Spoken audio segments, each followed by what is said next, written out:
if you are going to speak, turn on your and if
distinguished guests, ladies and gentlemen, and online viewers from around the world, thank you for joining the 2022 Smart City Online Innovation Session. CTalk is the platform for practitioners and city representatives to share their values and visions. This year, our CTalk session is also bringing a wide variety of smart city insights from leaders in Taiwan, Brazil, Paraguay, Australia, and Colombia. Delegates from cities worldwide will engage in talks with one another to share and discuss their insights and ideas on the topic, how innovations lead the way in building smarter cities. Joining the session today, please welcome Mr. Lin Chongjie, Commissioner of Department of Economic Development, Taipei City Government, Taiwan.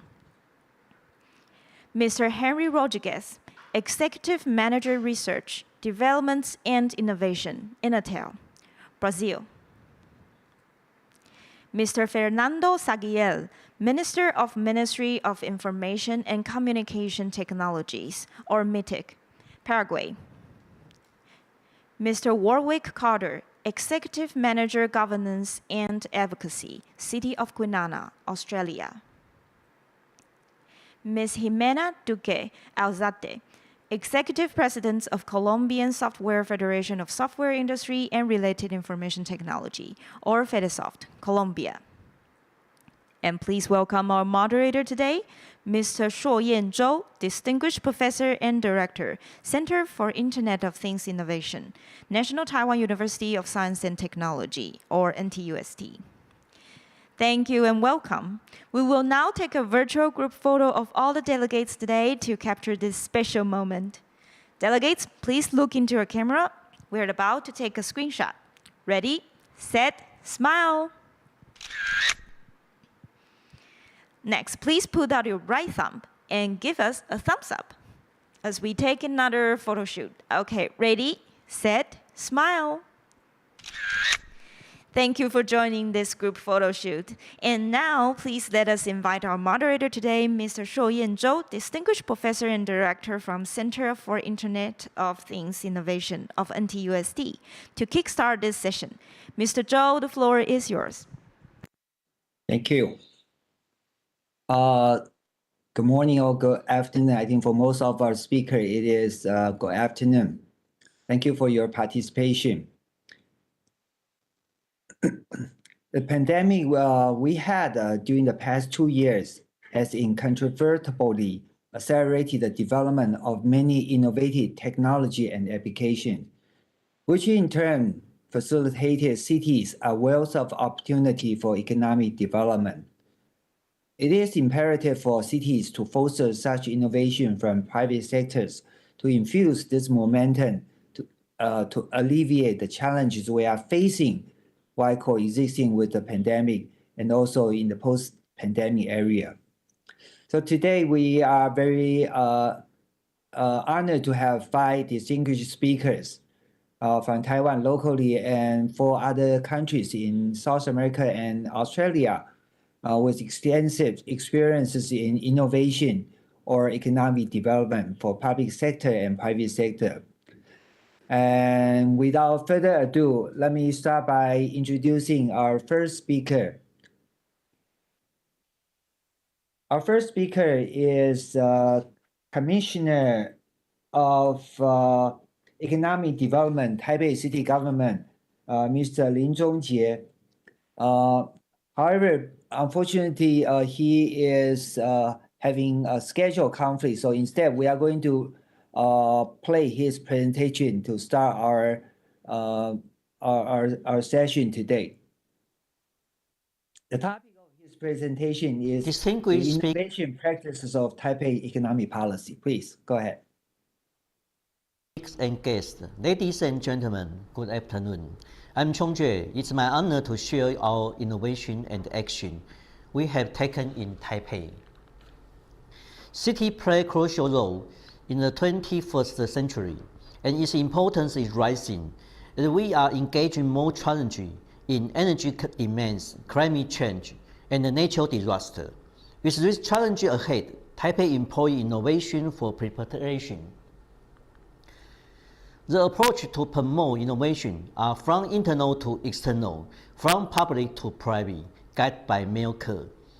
An innovative pilot project requires initial use for proof of concept. Students, elderly, and the government staff are strategies for initial users that they are directly under Taipei City government management.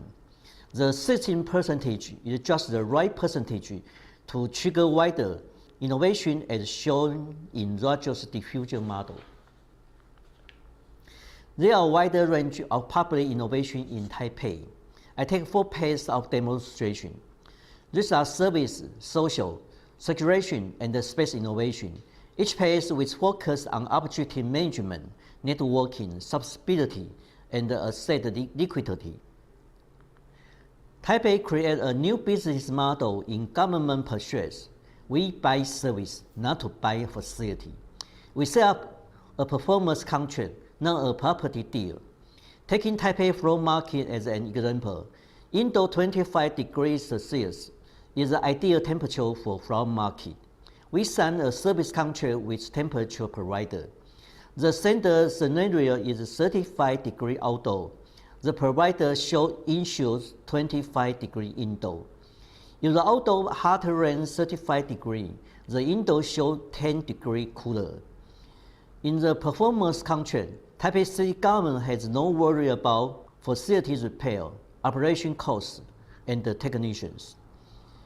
It's a practice of buying service, not materials.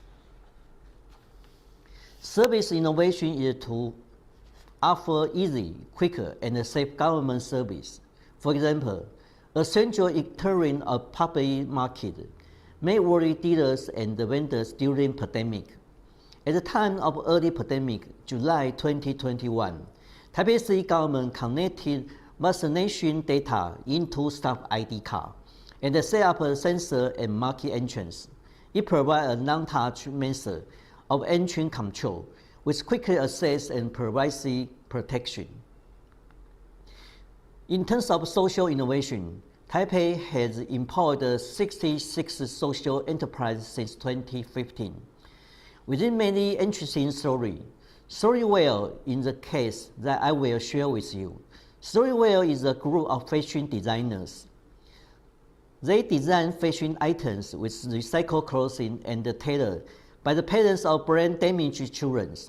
These jeans sells on convenience store, and the income will help nearly 100 families and to keep the project self-sustained. Social innovation is concerned on generation mix and community living. For encouraging young generation to live in a public housing without job loss, there are 6 reserved for young proposals with neighborhood interaction, life experience, and community service. Another case is to invite university students to live in an elderly community with discounted rate. Each student offers 20 hours service to the elderly or events for vivid community life. Circular innovation reflects the environment loading and the resource recycling. Taipei published a white paper, Circular Taipei 2.0, in 2020.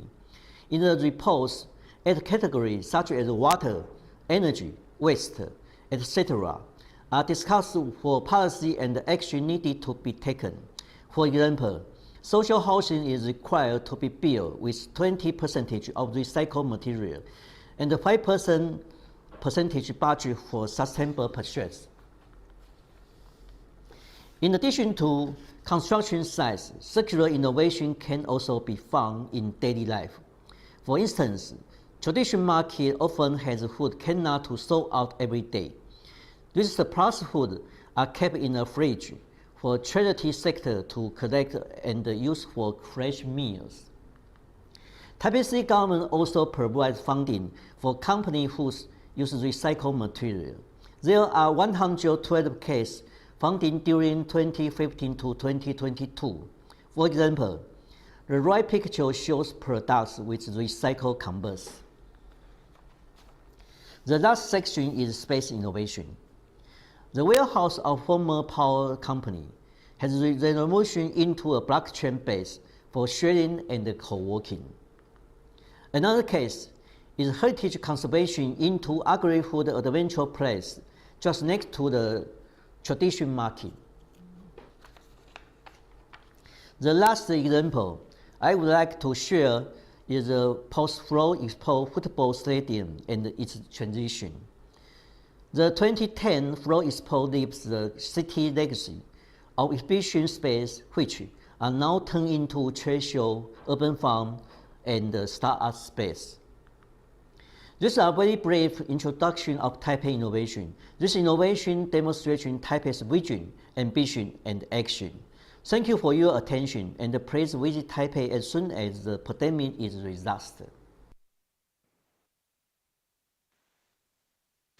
Okay.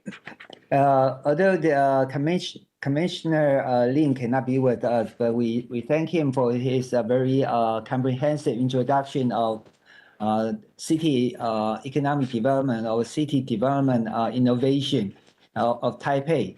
I think he mentioned about the coverage of service, social, circular, and space innovation. I'm particularly proud of the social innovation and circular innovation.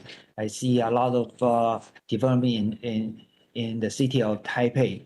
As the Commissioner said that you are most welcome to visit Taipei in the near future, hopefully as soon as the pandemic settles down. Okay, thank you.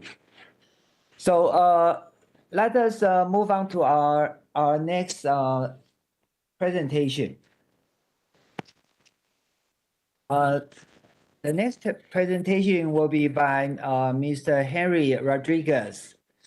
Mr. Rodriguez received his PhD in electrical engineering from Federal University of Itacuba, and he has been served as a chief engineer at Toshiba for digital TV broadcasting market, and also a technology and innovation coordinator at Radio Communication Reference Center at Inatel for 4G and 5G infrastructure.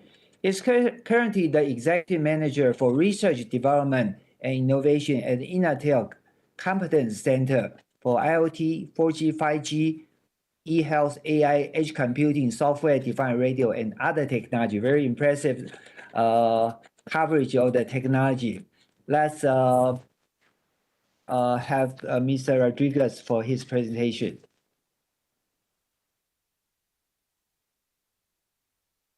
Hi there. So thank you for the opportunity. Good morning for you guys at Taiwan. It's night here in Brazil now. So the title of my presentation is Smart City Innovations with the triple helix model. Next slide, please. Okay, I will spend just one slide to talk about the institute I work for. It is called the National Institute of Telecommunications, which is known as Inatel. We are located at the southeast of Brazil, at the state of Minas Gerais, in a small city called Santa Rita do Sapucaí. The city is known as the Brazilian Silicon Valley because we have many technology companies all concentrated in a small city. We are almost 60 years old, right? We are a non-profit private organization, about 850 people staff with more than 1,000 students. We hold 7 engineering courses. We do lots of scientific research. For example, right now we are researching on 6G. We are leading a 6G research around the world. And we do a lot of research, development, and innovation services. That's where the most of those 800 people are working on. Next slide, please. So in Brazil, we have innovation model, right? It is well known. It's called the triple helix model, which works very well in Brazil. So if we ask the question, how to innovate on smart cities, I would say this model is working pretty well in Brazil. We have the participation of those 3 bodies. The first one is the academy, in which Inatel is playing this part, right? We are a scientific and technological institute. So, and then we have the government, which usually plays with the regulation and funding, and the industry, right? With their products and services, in which the academy, like Inatel, we help to build. And then all of these 3 areas are always connected with people and ideas. So the presentation is basically to show some examples on how this model is working. Next slide, please. So we have before that, we have a project inside the Inatel, which is called Inatel Smart Campus, right? It's a living lab. It's an exercise to identify problems and then to find the solutions, validate them, design, apply, and then check whether they're working or not so that we can feedback. And then we test lots of our smart campus technologies within this smart campus environment, right? And technologies like IoT, big data, artificial intelligence, and augmented reality, for example. Next slide, please. And here we have a project which is running under this triple helix model. Why? Because the project is funded by our National Bank of Development. It's called BNDES, right? And the project is called the Iot Pilots. So what is the goal of this project? First, it is focused on small cities, because usually most smart city projects, they target on big cities. And here in Brazil, we are paying attention to small cities because although they're small, there's a lot of small cities. So all of them together, they play a big role in the national scenario. So we want to build a reference material with the experiences we will get by building smart cities, right? And the idea is to get this knowledge, this experience on, for example, the technical point of view, legal issues, the process, social issues, finance, commercial issues, so that we can, from this experience, replicate this model on other cities around Brazil. So next slide, please. So we are starting with 3 cities, right?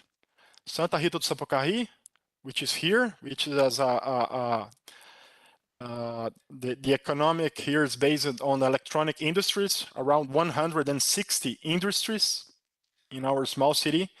We have a second city called Caxambu, which is based on tourism, economics, and the third one, which is the main economic, is based on a hydropower dam.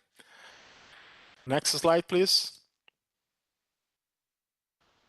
So we build a consortium, right? So Inatel, along with many other companies, which logos are here, right?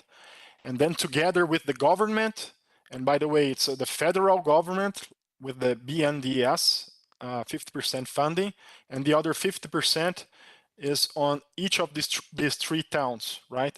So we have many applications like video monitoring, facial recognition, illumination management, LPR, vehicle tracking, and public energy consumption, metering, and domestic violence SOS system. Next slide, please. Here's a block diagram of what we are doing on each of these three cities, right? So the idea is to build those systems. Like just a quick example, I will not go through the details. On the poles, we have not only cameras, we have microphones, and whatever we can detect a suspect sound, right? The camera is automatically IMA'd to the source of the sound, and then we look for face recognition, forensic analysis, and things like that. So it's not about providing a specific application, but also to interconnect them, right? There are many different applications, and we need to put all this data together so that we do this intelligent analysis and bring useful information, right? For saving resources, reducing violence, and improving our society. So I got only 1 minute left, maybe. Yeah. So you can go to the next slide. Here I bring another example of the triple helix model, which does not have the participation of Inatel.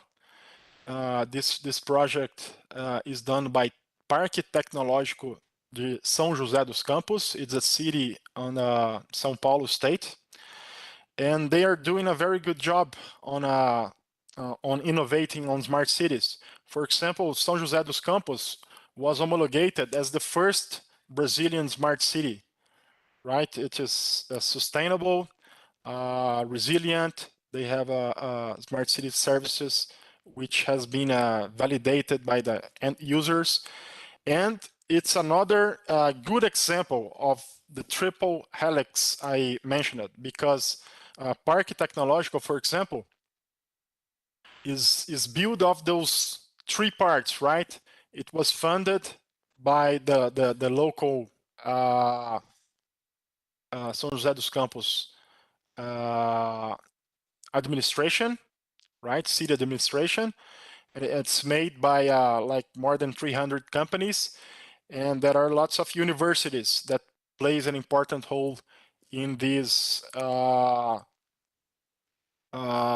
innovation area.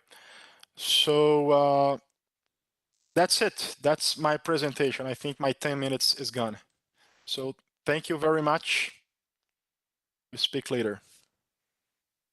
Okay, thank you, Dr. Rodriguez. I think thank you for your sharing on the innovation model of Brazil, particularly on this triple helix model, combining academia, government, and industry's effort for creating innovation. And you have this practice of developing from small to big, from a campus like Intel's campus and also focuses on smaller cities, getting all the pilots implemented more and validated before deploying more comprehensively. Thank you. Very helpful introduction. So now let's move on to the next presentation. I think we have really an honor to have Minister Fernando Sagiela from Paraguay to share with us next. Mr.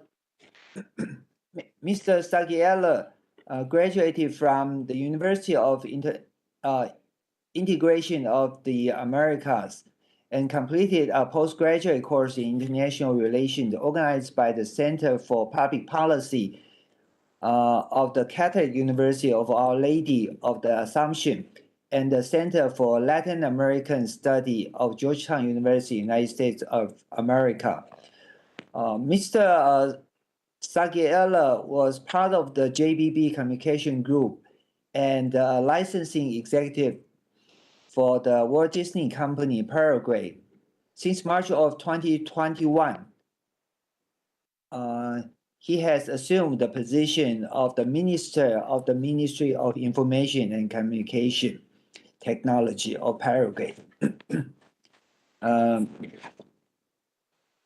Without further ado, let's invite Mr. Sagiela for his presentation. Thank you very much for the introduction. On behalf of the Ministry of Information and Communication Technologies of Paraguay, I wish to express my sincere gratitude for the invitation to participate in this important panel that allows us to share knowledge and exchange ideas about sustainable urban development through the concept of smart cities.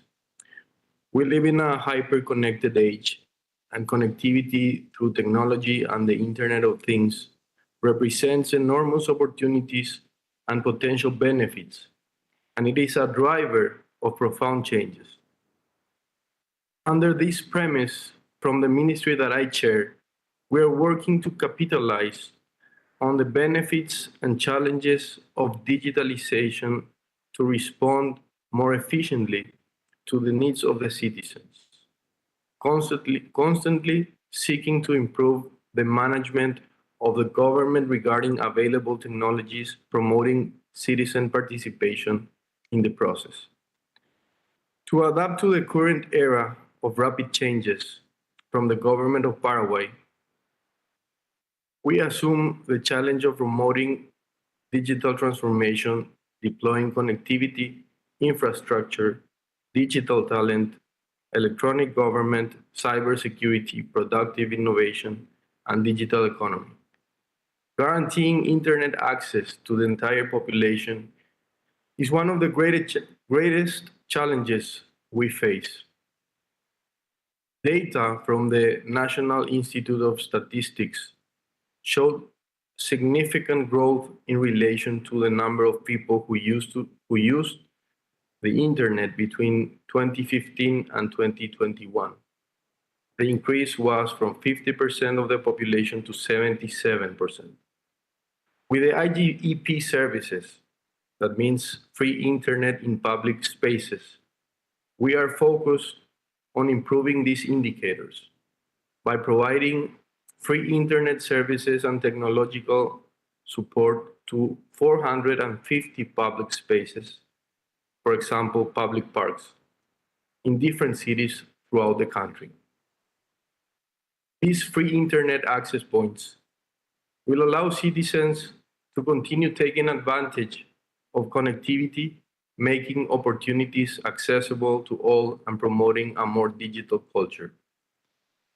Complementing the free internet hotspots in an articulated effort with local governments, a network of info centers will be deployed. These info centers are going to be spaces equipped with computers, connectivity, and instructors.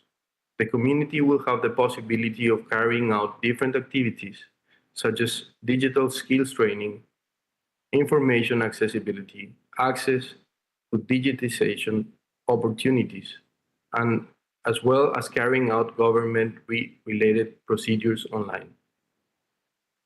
In terms of the health system, the pandemic highlighted the importance and need for us to incorporate digital technologies towards improving both health and social security systems. The pandemic has challenged us all. Our government dedicated all its efforts to strengthening the health infrastructure. Today, thanks to the implementation of the Health Information System, HIS, in collaboration and cooperation with the Taiwanese government, this program, which is a hospital management system, allows us today to significantly improve the clinical experience for the citizen and also for the medical team. HIS contributed to standardizing and streamlining the patient care process by having functionalities such as outpatient admission and registration, the assignment of consultation by specialists, and the processing of electronic prescriptions, among others. In addition, it allows the doctors to view the patient's medical history and collect information on each consultation in real time by health professionals. This represents a significant advance for our health services in my country.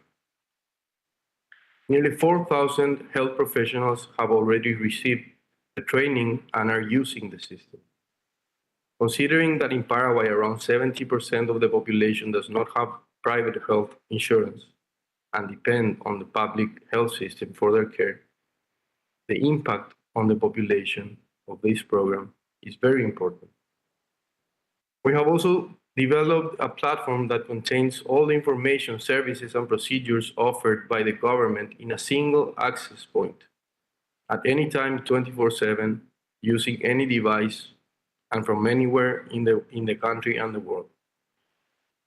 Through this portal, citizens can access a catalog of services of available online procedures, which facilitates obtaining services and documents, reducing time, costs, avoiding unnecessary transfers and waiting time. Day by day, we work from this ministry to enhance the government's technological tools that will ultimately better the citizens' quality of life. Thank you very much for your attention. Thank you, sir. I'm also very happy to hear that Taiwanese government has a close cooperation with Paraguay government.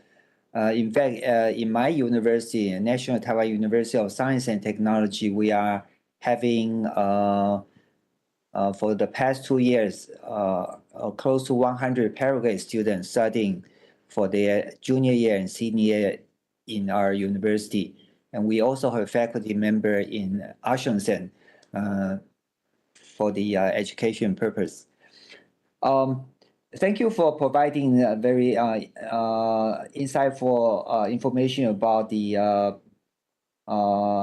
digital transformation, digital economy that the Paraguay government has been trying to do, particularly on improving the digital divide, and share with us how the technology, particularly the digital technology, can help with the health of the citizens. I think they are also in many areas.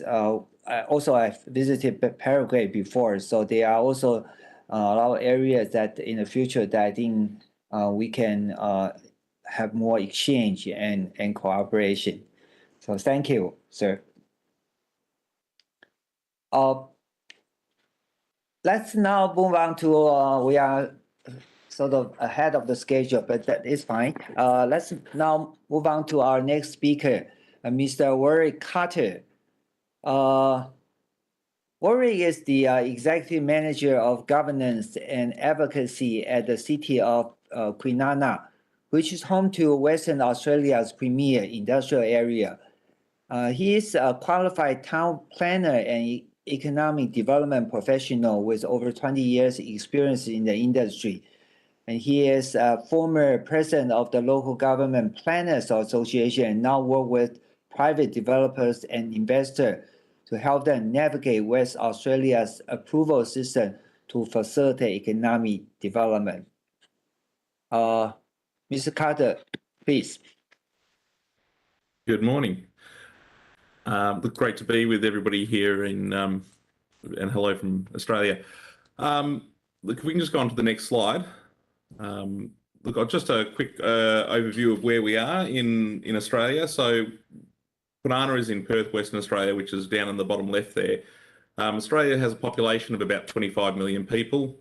That area on the Western Australia, has about 2.5 million people. Of that 2.5 million, about 2 million of those live in Perth, and that's where Kwinana is. The little furry creature on the right there is a quokka. They're native to Western Australia, and these little quokkas can actually play a bit of a part in economic development and the offering that WA has. So I'll come to that, but I thought I'd put a picture up there just to prove that Australia isn't all full of snakes and spiders, no matter what you hear on the internet. We've got cute animals too. If we can just go on to the next one. So Western Australia is pretty famous for its mining capabilities, and the economy is focused around mining essentially, as well as agriculture. But our mining resources are pretty extensive, and whilst traditionally it's been on iron ore mining, what we're seeing now is huge moves into battery metals. So nickel, cobalt, lithium are all in abundance in Western Australia, and we're now starting to see the economy stay in mining but move into these other areas, and that has a big play in industrial areas and also the way even that our cities work, because a lot of our workforce, the 2 million people who live in Perth, quite a lot of them actually work in the regions and fly in and out to mine sites. If we can just go on to the next slide, please. So where does Kwinana fit in? Kwinana is the largest industrial area in Perth, and it's where the heavy industry sits. It's part of an estate of about 3,900 hectares with a GDP of about 11.5 billion US. So it's quite staggering that the 30,000 employees in the region generate that sort of income for the state. It's quite a difficult area to get into because there's a lot of demand, but there is still land available, and we do work with people trying to get in. But what we're trying to work out is how do people fit into the estate. It's really critical about how they can interact with others. But it also has a lot of positives for the region. It drives quite high wages in the region, which is great for the community here. The area was purposely planned in the 1950s for industry. So it's we have buffers in place, we have protections for industry moving into the area to make sure that they're not impacting on residential areas, for instance. Next slide, please. This is what makes the economics of this area stack up. It's industrial symbiosis, and this is some work done by an organisation called the Kwinana Industries Council. I can strongly recommend anybody who's interested to look into the Kwinana Industries Council and industrial symbiosis. A lot of places, a lot of industrial areas claiming best practice are getting sort of 20 transactions between industrial players. Kwinana has, I think, somewhere around 140 something transactions. So what we see is the waste products and byproducts from one set of industrial processes being used by a neighbour. So it can be as simple as heat transfer from one factory over to another to help generate a better process or a better reaction.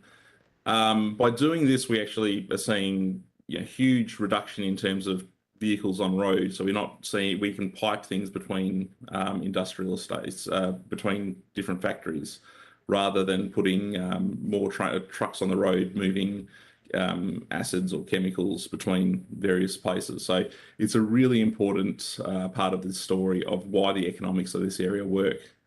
But the other thing is we also have a really skilled workforce in the area, which is quite common to see those transactions from one skilled technician over their career moving between a number of sites. What we're sort of finding is the economics is very much related to having a workforce stay in the area and be attracted to the area for a whole number of lifestyle reasons. Next slide, please. So our role of local government, there's a few things we do here. Look, I would say the biggest thing for us is to make life easy. People are making investment decisions, and so we just need to understand where their grand vision is and can we cater to that in the area. We help them introduce to their partners. So we'll be talking to people about, well, what do you use as part of your processing? And if you're using carbon dioxide or hydrochloric acid, we'll introduce you to people who locally can produce that and create a bit of a codependence between the two organisations, which really strengthens those economic bonds. We also look at the opportunities for clustering. We have well-planned estates out here, so we want to understand. Kwinana has, for example, we've got the battery industry well and truly establishing now with lithium and nickel and cobalt. We have defence industries. We've got we've got Australia's largest naval base in the region. So we have huge amounts of investment there. We have a new port coming to the area. So we have people wanting to co-locate close to the port, and we have hydrogen hubs starting to develop in the area. So there's opportunities to cluster those together and help create places where it's economic to do business. I'd say thought leadership is actually a real issue here. So what we have found as a local government is sometimes industry isn't talking, and we need to connect with them, understand what they need, and then give voice to those needs. So the city undertook that work a number of years ago. We found the industry was actually looking for a new port in the region. We helped give voice to that. And last year we saw a commitment from our state government to move WA's container port to Kwinana, which will create as a catalyst for all sorts of economic development in the region, as well as freeing up key trade routes through the city. So I've got to say our role is a lot of the time thought leadership, be that missing voice. And lastly, and this is where I want to come back to that quokka, lifestyle is such a key now post-COVID. What we're seeing is the conversations that we're having from investors in the area is not necessarily about strictly the economics. They're well aware of that, but they want to know the lifestyle. So do we have good internet through here? Do we have good universities? Is it a great place to live? WA is a very stable government. We've got very strong intellectual property protections. So it's a good place it's a safe place to do business. But we start now talking about the wineries, the beaches. And for instance, that beach there, which is a beach in Perth in our industrial area, wouldn't even make in our top 20 beaches in Perth. So it's a great place to be. And that's the lifestyle we talk about. We talk about the quokkas. We talk about what it's like to be here during isolation. We were confined to our state. We couldn't leave our state, but it took 3 days to drive from the bottom of our state to the top. So it wasn't too bad. But the whole building of a city has to be part of that story of economic development now. So that's really where we're seeing the big change post-COVID. Next slide, please. So the outcomes from us was we've seen this firsthand in the last 5 years. We've had major investment decisions around containers, container port moving, a new graving dock coming to the area. We've got lithium hydroxide refineries going in. So I think we've now, I think we're going to be around 75,000 tonnes per annum of lithium being created in Kwinana. To put that in context, 10 years ago, the global supply was 28,000 tonne. So there's huge demand drivers for industry at the moment, and the world economy is trying to pick up on it, and we need to be there and create places for people to do business. I think the big opportunity then is for the support services that then come into that region. Those talented, skilled employees have a demand for a quality of life. So we then start seeing better restaurants, better schools coming into the regions, better housing. But key to that is being able to deliver them the technology, the quality of life that they would expect in any first world economy. Next slide, please. Look, I'll probably just rush through that a little bit, but I thought I'd better be under time. Look, by all means, get in contact with us if you'd like to know more. I think there's some pretty interesting stories from today that we've heard, and yeah, looking forward to listening to some more of these conversations. Thank you. Thank you, Warwick. We all know that Australia is very, very good in higher education and tourism, and mining. It's very impressive to see that for the mining industry or for the high-tech industry in Australia, you are focusing not just adapting the industry, but also focusing very much on the balance between industrial development and environmental and sustainability. Thank you for introducing this industrial symbiosis and also on the practice of circular economy in the industrial area in this West Australia industrial region. I think your points on making life easy, changing lifestyle, life and work balance, and so on is very important in terms of providing economic development, attracting new people or new industry coming to a certain area.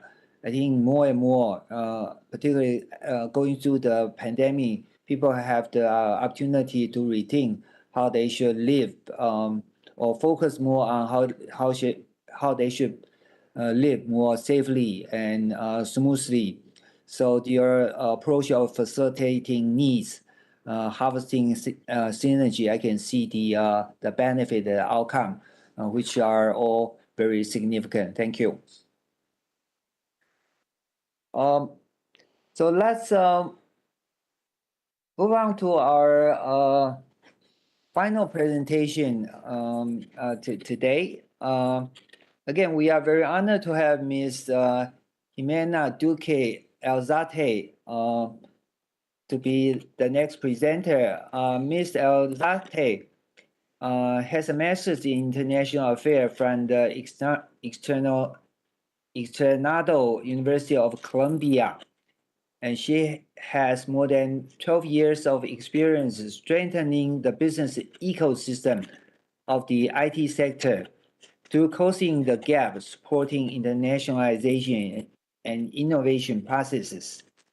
Currently, Ms. Alzate is in charge of the executive presidency of FederSoft, the guild that brings together Colombian technology companies, where she worked for the public policy of the sector at the service of entrepreneurs. In addition, Ms. Alzate represents Colombia on the board of directors of the Federation of IT Entities of Ibero-America.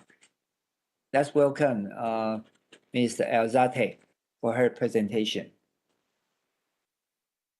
Well, thank you all for receiving me and having me here. I will be presenting the IT ecosystem in Colombia and also talking about Industry 4.0. I will try to be really short on my presentation. My presentation has three parts. The first of it will be like a big scope of what's going on in terms of figures in the industry of 4.0 in Colombia. Then I'll go like a little bit deeper on what is going on in terms of international markets and the opportunities that we have found in Colombia's IT ecosystem, and also in terms of digital transformation in our country. And finally, I would like to talk about which are like these barriers or these gaps that we still encounter in our industry in Colombia, and how we can also work together with these global alliances in like trying to close those gaps. So next slide. I would like to also just give a big scope of FederSoft. We are the IT Association of Colombia. We work really closely with government, with local and international also associations in terms of positioning our industry abroad. We have like this big think about making Colombia software's origin, and we are working very closely with our government and also with international partners in order to make it happen. And also we are working very closely in order to make our industry the 5% of GDP by 2025. Right now, we represent 2.9% of that GDP, and our industry has grown like really, really closely and exponentially during the last years, and that's one of the things that I would like to remark in my presentation. So, in this slide, I will just go really close, like really fast, and saying what Industry 4.0 has become or represent nowadays. And this has been possible only because of the growing of computing power and the growing of digital and internet in the world, worldwide. And we have seen how, and you have been very explicit in going further and explaining what has happened in other parts of the world. And Colombia has not been, in Colombia it's also happening. We're talking about big data, composition. We're talking about these efficiencies that are coming into the world through digitalization, and also how all these new technologies are exponentially happening in the world, and also how the pandemic has been a really big trigger of what is going on in terms of digital transformation and industries 4.0. And next slide.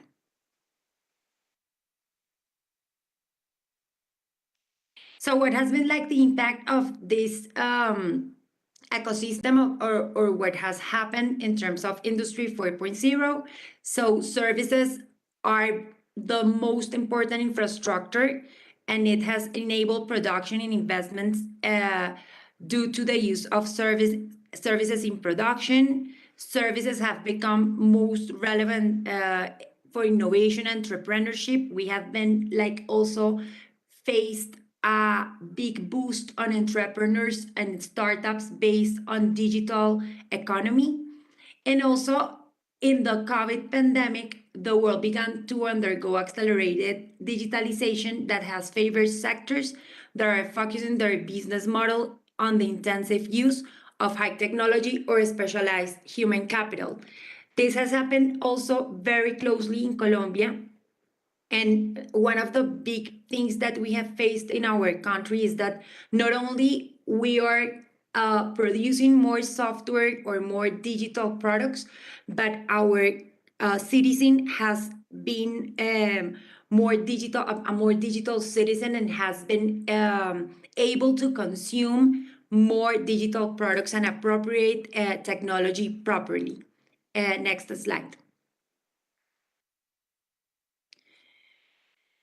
So what we have seen in Colombia is the adoption of Industries 4.0 has led to the accelerated digitalization of services, with a direct impact on exports. Like what we have seen in Colombia is that traditionally would have been like a country of an extractive economy.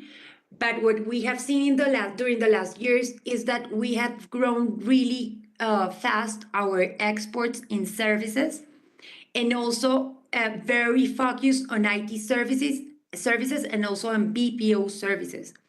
According to some data that we had recollected from ProColombia, that it's our exports agency, the exports in services have reported a growth in 43% compared to 2025, and we have been expanding our exports also in 85 markets.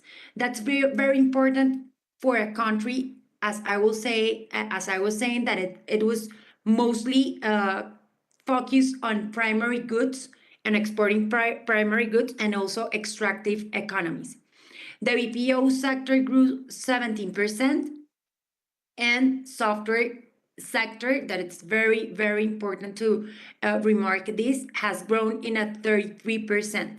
Also, we have been exporting audiovisual production with a growth in 330% by these are figures that are from 2021. So this is like a very huge growth on the exports of these specialized products and services, and that has happened because Colombia has faced also the growth of this ecosystem during the last, I will say, 12 years.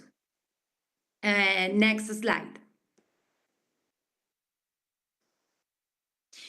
If we start seeing now the growth or how big is this whole market of IT services and goods, we can see that still the United States is leading this market, having a representation of 28% with Germany. And then we're seeing also in slide 6, go ahead, next slide. And then we're seeing also big competitors, Ireland and India, with representing the 36.6% of the computer services exports in the world. So what we have faced is that we have great consumers as Germany and the United States, and also big producers as Ireland and India. Then go to the slide 7, and next slide, please. If we talk about the software industry in Colombia, as I was saying, this is an industry, and I would like to point this thing is that we have an ecosystem, and this ecosystem has grown during the last years because we have been like having a lot of triggers. One of them, of course, is that the market and the needs for this ecosystem has grown in the last 10, 12 years. But also what we have faced is that our government has been very decided on creating this legal framework and legal and IT ecosystem that has led also to more creation of companies during the last maybe 5 years. So we're talking here in Colombia of an industry that represents 29% of the GDP, that has grown. The median growth of this industry annually is 13%. And also that has generated around 160,000 jobs. And we know that these jobs are very important for Colombia and for our industry, because they are very specialized. And this is an industry that, in terms of needing talent, we have a gap. We are not. We need more talent than the one that it's created annually in the country. So this is one of the biggest things that we have to work closely as association, but also with the government. Next slide. If we see how the software industry is organized in our country, as you were remarking, we are a country made from regions that are more developed than others. So the concentration of the industry is more organized in the central region, in Bogotá, Cundinamarca, and then we have a strong participation in the coasts and also in the Pacific and the Atlantic coast. Go ahead. And next slide. And then if we start seeing our companies, the thing that we are realizing here in Colombia is that 67% of the member companies of FedeSoft are going abroad. And when we say that they are going abroad, is that not only they're selling their products or services from Colombia, but also they're trying to go in other terms of international. They're going to international markets, establishing their companies there. So if we see 33% of the 67% of our companies are having this international, they're going global, and they're having this experts and international markets profundization, if we can say it that way. Okay, go ahead. Next. And the other thing that I will like to remark is that we are also talking about a digital market with a lot of things to still work on. We had a program, a special program that it's called Compra lo Nuestro, and software from that we have been building together with a specialized agency from the Ministry of ICT of Commerce in Colombia. And with this program, we have been able to diagnose more than 20,000 companies from the demand, understanding where they are in terms of digitalization. In that terms, we have found like 78% of these companies are still in a more simple phase of digital, if we can say, in digital capabilities. That means that they have the resources, they have all the information, but they are not implementing technology properly. Then we have 29% of these companies that are digital managers. This means that they have digital trends, they understand, they use digital channels, if we can say it like that, but they don't have the knowledge of how these can change their companies or how they can use digitalization properly. And then we have a 0.6% of these, of course, a diagnosis of our companies where they are digital transformers. This means they think that they're more mature in terms of digital transformation. Finally, I will just like to remark how can we and where we think as Colombians that we need to continue working STEM as the base of education in Colombia. And we are working very closely with the Ministry of Education in order to make this possible, to make STEM as a very strong base in the education, in the basis of education of our country, removing barriers from trade. We're still having problems in terms of exporting our goods and what it happens in terms of how they are taxed. Our companies are taxed in those movements, international movements. Bilingualism for us is still a very strong barrier that we have to continue working, as well as STEM.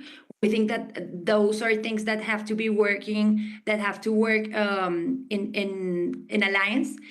And connectivity. We have to start working to continue working in providing connectivity. I don't know if you have been or have seen Colombia, but we are 3 mountains crossed our country. So connectivity is still something really, really important to work on. Thank you very much for your time, and we look forward for the panel questions.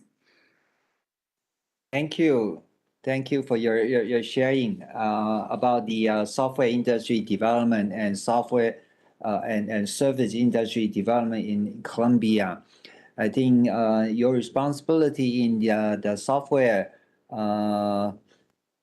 industry is, and the organization is very similar to Taipei Computer Association, TCA, which is the organization hosting this, supporting this event. So I think there should be a lot of synergy that we can get in the future. I think thank you very much for sharing the digital economy development and emphasizing a lot on software industry. Indeed, I think a lot of emphasis during some time was more on hardware products. However, we all know that this new wave of Industry 4.0 is basically for software innovation, and the biggest impact are the Internet of Things collecting data, which has also been mentioned in your presentation, and also how we can utilize the data to generate better services, to have a data-driven decision process and smart services. We'll come to these point later in our panel discussion. At this point in time, let me just yield the time back to our MC. Okay, thanks to all the delegates for your insightful presentations. We will now begin a round of panel discussion. May I remind you that please keep your camera on during the panel because we may show your images from time to time. Thank you. Once again, let us invite today's moderator, Mr. Zhou, to host the discussion for us. Mr. Zhou, the floor is yours. Okay. So thanks all of our speakers for their sharing on different topics from economic development policy, digital technologies, or digital economy, or from Australia Economic Development Innovation Industrial Area, and also from Columbia Software Innovation. So I feel that we'll have a very fruitful discussion. I believe that you have all received the discussion questions in the beginning. Maybe we just, since we have still enough time, we just start from the first question, which is about what kind of roles do you think that the governments and business can play in innovating cities? I think we have representatives from government and also private industry. Maybe let me just start from maybe just from the beginning. Maybe we can invite Dr. Rodriguez to share with us his point. Okay, good. So it's a good question, right? I believe that nothing happens without business, right? Government cannot do everything by itself. It can help, government can help or not. So I would like to focus on the government whole, right? It is, I believe it's very important role on innovation, because when we analyze the research, development, and innovation process, if we take it step by step, right? Research means transform money into knowledge. Putting it in very simple terms, that's what research means. And on the other end, we have innovation, which is the other way around. We transform knowledge into money, right? So, R&D and innovation, we see money playing an important role, right? Because we have to spend money in order to make money. So I think this is where government can play an important role, because good ideas needs funding, right, to become a reality. And for example, if we take the Brazilian case, okay, the current Brazilian Science, Technology, and Innovation Ministry, the current administration, they made, let's say, a big change with respect to how to fund research project, right? Today, they say that the big goal is summarized as to transform scientific papers into invoices.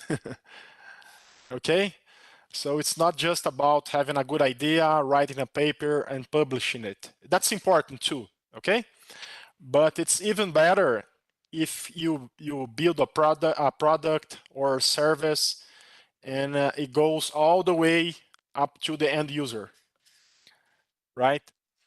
So I think this is pretty aligned to what I presented here, the triple helix innovation model, right?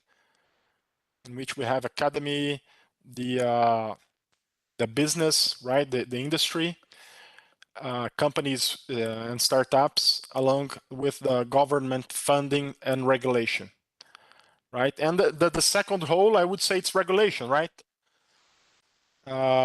Because every cities are always under the government administration, right? So for building smart cities, we can't do that without the government participation, right? And when it comes to regulations, it's always good to remember that the less regulation, the less bureaucracy, the better, right?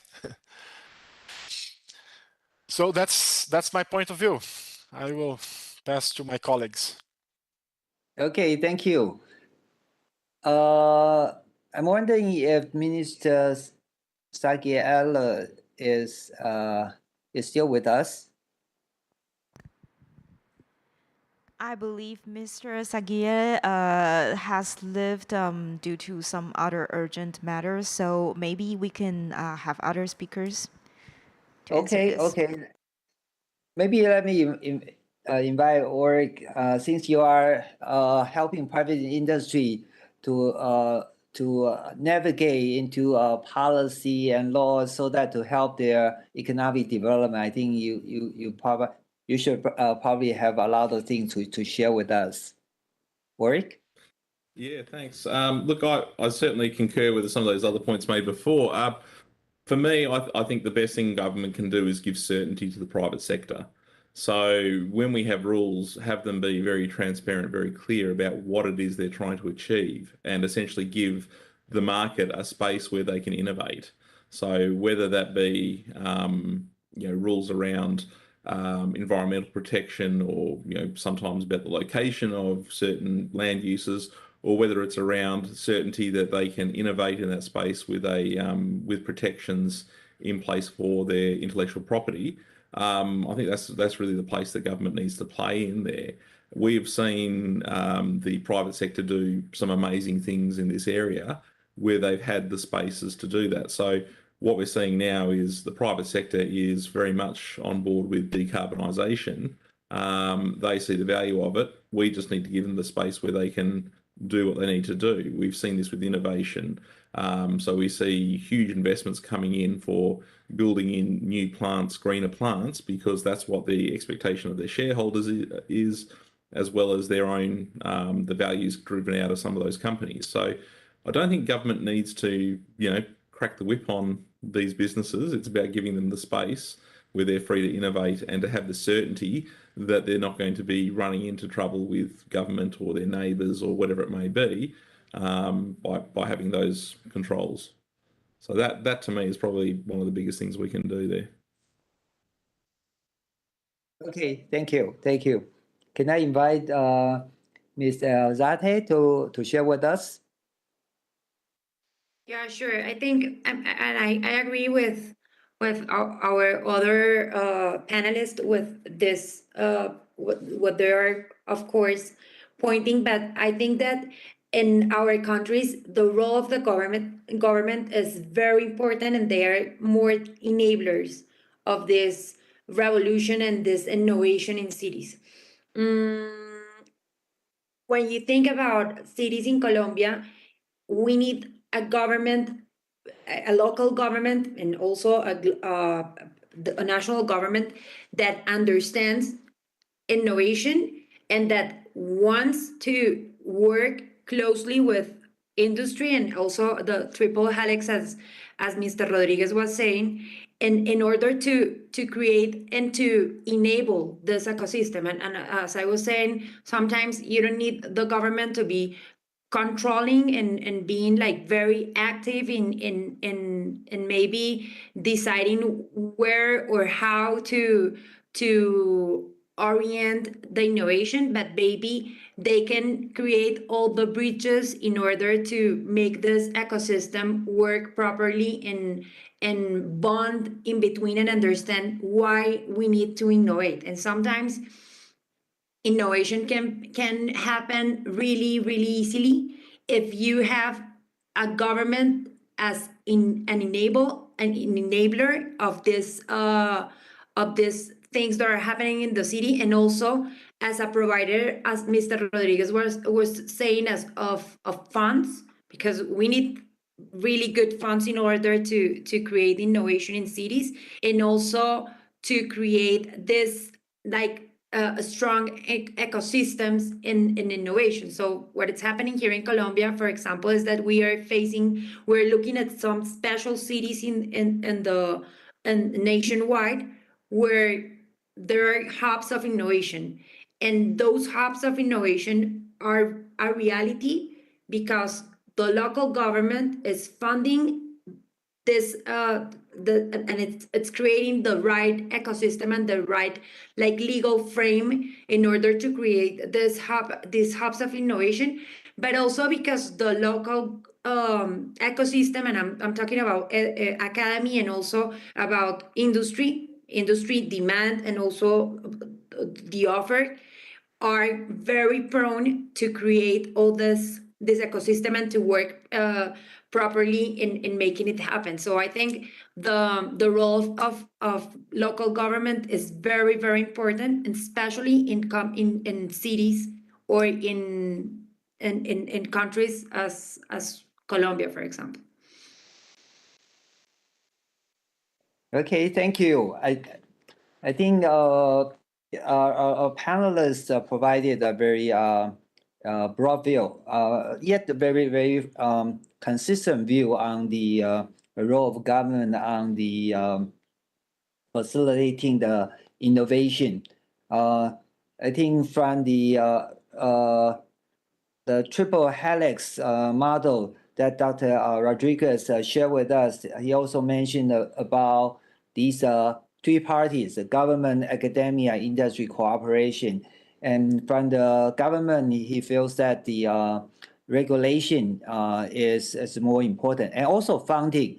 I think funding basically indirectly rather than directly control the development direction of the innovation, and also about commercialization. I think we do need to have industry helping us to convert innovation into commercialized or financially sustainable products.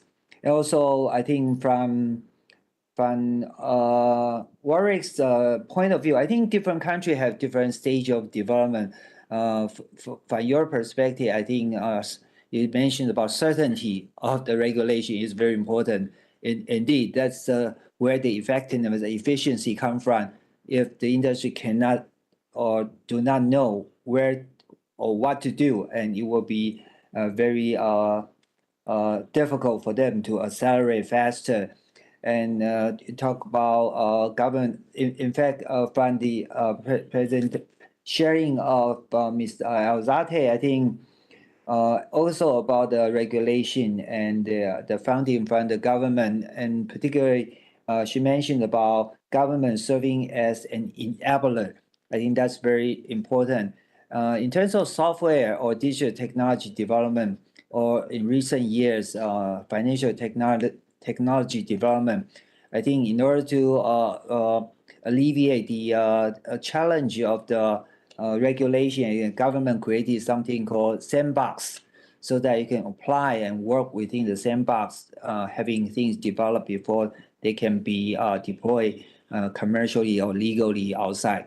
I think all of them will be very important. Thank you. So let's move on to the second question. The second question is about startup community. I'm not sure the development in these the other country from Colombia. It seems that it is also a very booming area. In Taiwan, it has become a major force in the development. Once the industry has reached certain maturity, we need to have new companies, new ideas going in very different direction, so that the economy can have a bigger leap rather than just incremental development. So how can we incorporate such kind of startup community into our economy or our development? I think that would be something interesting to address. Maybe let's just start with Dr. Rodriguez again for his sharing. Okay. Startup communities, they are, let's say, popping up everywhere. I actually found a book how to build a startup community in your city, which is good, right? The more startup community we have, it's better. And so multiplying these connections among these entrepreneurs and mentors of these startup communities, it's something good, something that we should pursue, right? But I understand it does not happen naturally, right? You have you need somehow to promote these actions so that it happens. I can give an example of something that happens in this way in Brazil. Here we have what we call this science and technology institutes. So those are non-profit, private, or public institutions dedicated for making technology developments. There are almost 100 of them, right? And they play an important role in these startup communities because they bridge the gap between, let's say, a company or a startup and help them to build their products, right? And again, the Brazilian government also plays a big role in there because they have a funding program in which a company or startup may hire these science and tech institutes, right, to execute their innovation project. Let's say with the 50% of the project cost funded by the government. Okay, so what happens is that usually those science and technology institutes, they are competitors, right? They compete to get the projects, to build the products for the companies, for the industry. So the Brazilian government has a new funding program which aims to make those science and tech institutes work together, like in a consortium, connecting these communities. Okay, and the way they do this is providing more funding. For example, if we for projects that are taking new technological routes, right, with a low technology readiness level, like the basic research projects, okay, they may fund up to 90% of the project cost. But in order to get access to those high funds, high percentage funds, those institutes and companies and startups are, let's say, obligated to work together like a big group, a big consortium, right? So I think that's an interesting way to connect those startup communities, and I think it's working because we work together with other companies and startups that may be originally competitors but are now contributing to each other.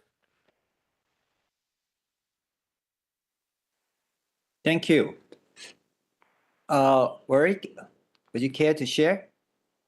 Yeah, look, we often talk about startup communities, startup businesses, but when you think about it, these are actually just mum and dad businesses or sons and daughters. These are family businesses, and they're often people with phenomenal technology experience and amazing minds who can understand complex problems.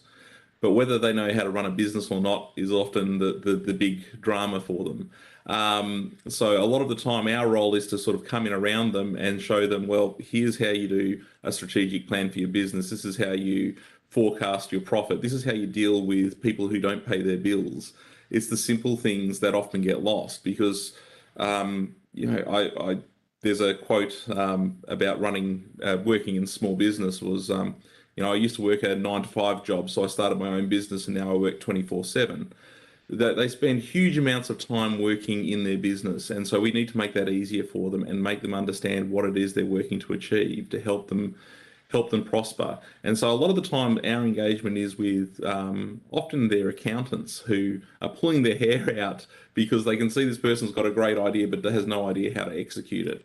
So our role is to try and connect through there, and we then create opportunities for those businesses to come together and share those experiences. So we have a fortnightly group of home-based businesses, which sounds small, but they're great innovators. They're people who are trying new ideas, and they come together and share experiences and share the frustrations and realize nobody really understands how to start a business on day one. It's a bit of trial and error, and it's a lot of learning and a lot of effort, and they'll get there. So our role is really to come in around and support. Thank you. Is Elzate? Please. Yeah, well, I think that startups communities, and here in Colombia, we had like a really good experience on creating those communities and getting them to collaborate. I think that, for example, in Colombia, what we had encountered is that startups are more prone to cooperate than to compete. And then in those terms, we have been able to see how this startups communities they are created like very randomly. Like they start like gathering together around a specific topic. Nowadays we have in Colombia like a health tech startup community, very very structured. Then we have like an ed tech community, very structured. And we as association, we work closely with these communities, understanding which are their main needs. And then we're talking in terms of business, they might be very different because some of them they work in B2B businesses, and some of them they work in B2C, and then the format and how they get their customers is very very different. So what we try to do in this startups communities, and I'm talking specifically in a national startup community that was created by Impulsa, that it's our innovation agency, that it's part of the Ministry of Commerce of Colombia. They had created something that it's called Se Emprende, entrepreneurship, something like that. Maybe I'm getting wrong in the translation, but basically what they're trying to do is that they're creating these spaces that are hosted by universities or by chambers of commerce. And then in these spaces, these startups or these new entrepreneurs, they go there, they knock the door, they ask for these things that you were talking about, like how to create a company, which are like how I get taxed, what do I have to be, how do I get into market, which are who's and where do I need to create alliances and things like that. And it's very interesting because what we have created in Semprende is that they had created like a net, like a community that work together with these emprendes. And what we provide to these emprendes is our knowledge. So what I do basically is that with my companies that are more mature companies, they're bigger and they're not startups, we provide them all this knowledge in order to make them like this growth very easily for these startups. So I think that creating these startups communities it's easier nowadays. Very open to collaborate, to see each other not as a competitor but as a cooperator. And I think that has worked very good in Colombia. And also, government has been a very good enabler, as I was saying, of these communities. Okay, thank you. Thank you for our panelists' comments. I think it's great that I feel that they have already pointed out a few very important roles that government can play in fostering this startup community, from providing funding. I think Dr. Rodriguez talked about funding. In Taiwan, we have this similar experiences. I think funding is very difficult. For some of the products which are more commercializable, then they can find their own funding. But some have some strategic value, but may not be able to be seen from common industry. So our National Development Fund, they even set up an angel fund to support such kind of business, such kind of startup, so that they can overcome the initial hurdle and reach certain level before they can get other funding. Or recently, our Minister of Science and Technology, they found, or a Ministry of Science and Technology, they founded some startup company to participate international exhibition and competition. I just got back from UK, and there was a Tech Week UK in London, and they were I think out of 10 startup company receiving funding, 6 of them are Taiwanese startup companies. So that was really a very fruitful support from our Ministry of Science and Technology. And our minister is currently with a lot of startup company in Silicon Valley in the US right now, also helping them. So that's also that the government can do. And from Warwick, I think it's a very important point. A lot of these people do not know how to do business. In fact, they will destroy the business. They are very good innovator. They are good, very smart people, extremely smart people. They simply don't know other people don't know how to do business. So they do need to have help financially and from the business perspective. Also from Jimena, I think it's very important to provide space for them so that they can co-locate, they can have synergy. And also for the government support, then government can, with this economy of scale, I think it's easier to manage for mentoring or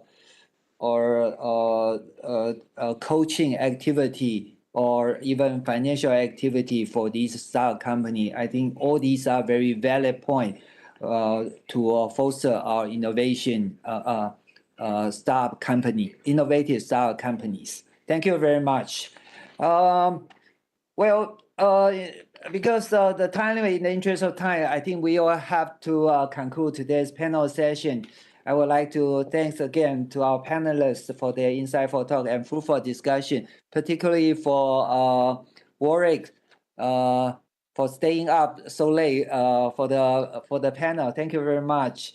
I also would like to thank our participants for joining this panel session. Please stay safe and healthy. I look forward to having more exchange with all of you in the near future. Thank you.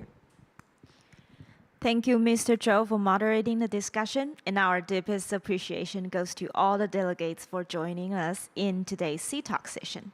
So as we are closing all the CTalk session this year, may I also highlight that at the end that our events of the year, Smart City Summit and Expo, will be back in March next year to bring you more content on smart city solutions and ideas for all the delegates to continuously explore and enjoy.